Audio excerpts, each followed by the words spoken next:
can tell by the shirts who our guests are today. And these young men have impacted a city, and what they've accomplished has so inspired us that I could hardly wait to have you here and interview you to see not just how this season happened, but this, as someone has said, this whole phenomenon that has happened at Lakeview. What are the pieces that came together? Let me introduce you to these fine young men. We have TJ Campbell. And TJ, what year are you? I'm a junior. We have one back next year, yes. John David Baker, and I know you're a senior unless we fail you. Paul Mesta, what year are you, Paul? Senior. Oh, Chris Blair. Senior. Oh, Rodney Akers. Senior. Oh, we're going to depend on you, TJ. You have a heavy burden to carry this experience on in to this next year for us. Our community's depending on you. Exactly a year ago, next week, we offered the position of head coach and athletic coordinator to a former Lakeview chief, Sterling Gilbert. And it was hard for me, guys, to, I was nervous because I had said I would not hire someone who hadn't been a head coach. And different people, and I had some good candidates. I interviewed some great winning head coaches. And people, I kept getting messages, I needed to give a shot to Coach Gilbert. So I did. And 4 interviews it took for me to feel okay that a young person who had never been a head coach could go into a situation and build a program and be successful. And never one time have I regretted that decision, offering that job to him on a Saturday afternoon, him not calling me till Sunday after church and saying, okay, Ms. Bonds, I'll take the job. Letting the media know about it, and within days, your lives and lives of many others, including mine, has changed. As Paul Harvey would say, and that's the rest of the story that we're going to talk a little bit about. But young men, Coach Gilbert could not have done this one person. You all are men of integrity, just like Coach Gilbert is. And you allowed him, welcomed him into your world and into your lives. And that has made the difference in what is happening out at Lakeview. I want to know, and I want to say one more thing. After offering him the job, and we went through the Christmas holidays, and I understand he came to town immediately, he showed up in my office with a need that he said he had to have right away, and that was for weights. And I've told you all that I asked, did our other high school also need weights? We found out they did. So both high schools immediately ordered new weights. And that was the end, really, I think, of my contribution, except for just being your cheerleader, along with this city. Now, what are the other pieces? Start with us back to the point that Coach Gilbert and a few of his staff that we let him bring early spring came into your lives. Help us to see the rest of the pieces of the puzzle that brought about this successful year. Just first off with Coach Gilbert, and then the staff that he brought in was excellent. They were fiery and they were energetic with us every day. And whenever he got hired in December, he called me and said, just be ready to work. And so I started spreading the word, and the day we got back from Christmas break, we hit the floor running, and he started preaching to us that things are going to change, and there's new things that we need to get used to, and we did, and we had to buy into it fast. And every one of us sitting here and about 90 other guys at the high school bought into it, and we just ran with it. What are some of the pieces too when you say there's some things you were going to have to do? You mentioned to me discipline. It wasn't what we think of as discipline is timeout, corporal punishment. What do you all mean by discipline? Just respect, yes sir, no sir. Whatever he tells us to do, we have to do it. Well, after we lifted weights, we'd always have to get on a knee, and we couldn't touch ourselves because it was just mental. And he wanted us to be mentally disciplined, things like that. Mentally disciplined, not just physically disciplined. What are some other pieces? Just a change in attitude. From past years, we really hadn't been that confident ever. And once he came in, he told us to be confident no matter what. It's a new time. But TJ, I can't just say, TJ, be confident. And even if you wanted to, it's more than that. How does someone develop confidence that you can do what you all have accomplished? Just showing that they cared as much about it as maybe we did, or even more. Just showing that they cared enough to put so much time in and to push us so hard. And how else did they show they cared besides putting in time and their work ethic? Just if people were failing, they would help, or just little things. If you needed to talk to them, they've talked to me and probably a couple other guys about problems and just things like that.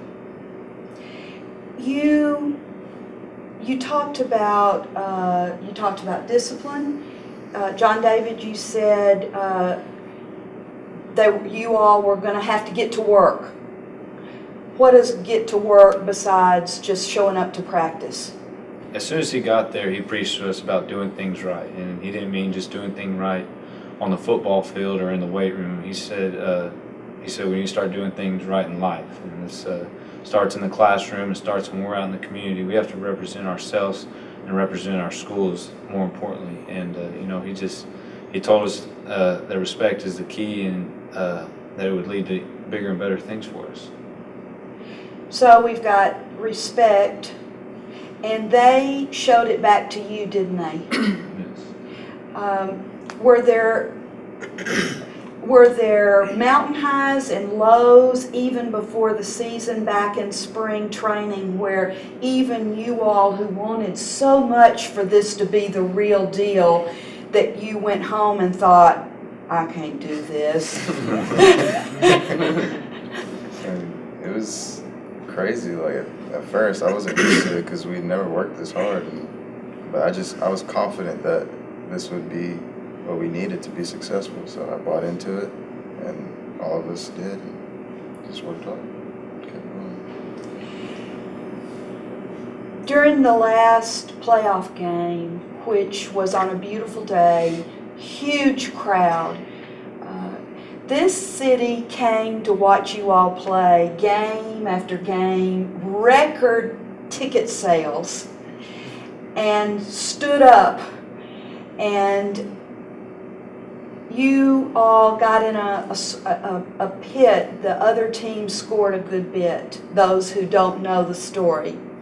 And I've asked you, how do you go in the dressing room down to the extent that you were and come off and pull off the finest third quarter I've ever seen in my life? I almost told you how old I was. What happens? How do you do that? Believing Believe in what? ourselves and this football team that we can have a chance to hopefully win the game. Did you talk to each other in the dressing room? Not really. There was just a look in everybody's eyes that, walking out of this locker room, I knew that the guy next to me was going to have my back and I was going to have his. I didn't see blaming each other when a few other games y'all got down and pulled it out. And I didn't, you have seen and probably been a part of teams that there would be mouthing, blaming. And I didn't observe that. And I stood down on the track, that's where I watched you. So I was fairly close. You all had developed relationships with each other's by then, hadn't you? Mm-hmm. So you came out and scored how many points? 28 points in the third quarter. 28 points in the third quarter, and I had by that point moved up to the press box to get something to drink. And the radio announcers for both communities had stepped out of the booth at the end of the third quarter, knew who I was, and hugged me because they just said, "We've never witnessed anything like this." It is a story that will be told in this city, and no matter where you live for the rest of your life, and your own children will wonder if you're exaggerating. But was it, when that game was over, even though the ultimate end of a win was not achieved, are you far enough past it to be able to feel good about what you accomplished? Rodney said earlier that we were a team of destiny, and that whole week we had talked about destiny, and I couldn't believe it anymore when that Thursday, every Thursday we come in, we have a team meeting, and someone will come and talk to us, and that week it just happened to be our defensive coordinator, Coach Reynolds, and he told us a story about a red sash, and it's a story about a group of Indians that anytime that they would go into a battle, they would carry a red sash with them. And it symbolized that they would fight to the end no matter what. And if they won, then the red sash would come off the field with them. And if they didn't, it would stay. And so we had a red sash with us that day. If anybody knows, we carried it out on the field with us. And, going into halftime down by 42-7, we still carried that red sash because we knew we were going to go out there and fight to the end, and that's what we did. And, we all wanted to go another round, but, someone upstairs had different plans for us, and that's what happened, and that was destiny for us. Many human beings, if they don't accomplish the ultimate, which would have been a win, beat themselves up for a long time and never get to the point they see the depth of the success of not only that game, but this whole season and the gift that you have given your whole high school, because I feel it when I walk in your high school. And Mr. Smith told me that the discipline referrals at Lakeview High School are like 1/10 what they were a year ago. And that's from all students, not just from athletes. So you have impacted, it is contagious, the gift you have given. Other students have been observers. They have watched you, and they have pulled energy from you. And young men, we owe you a huge debt of gratitude for what you have shown us about digging deep, about integrity, and we can't thank you enough. Is there any other thing about this process you would like to share with me and this audience? What it has meant to you personally? It's a time that I'll never forget. I enjoyed every second of it, and I can't be thankful enough to this city for the support that they showed us and for everyone around us that always stood behind us. Well, it will, throughout your life, young men, when you get down, either in your job or your family, it won't be a score. But I hope you'll remember what took place in that dressing room and go back out and rise to the occasion like you did on that field. You've blessed us, and we will pray that you keep being successful and keep making us proud. Appreciate that. Thank you. Thank you so much.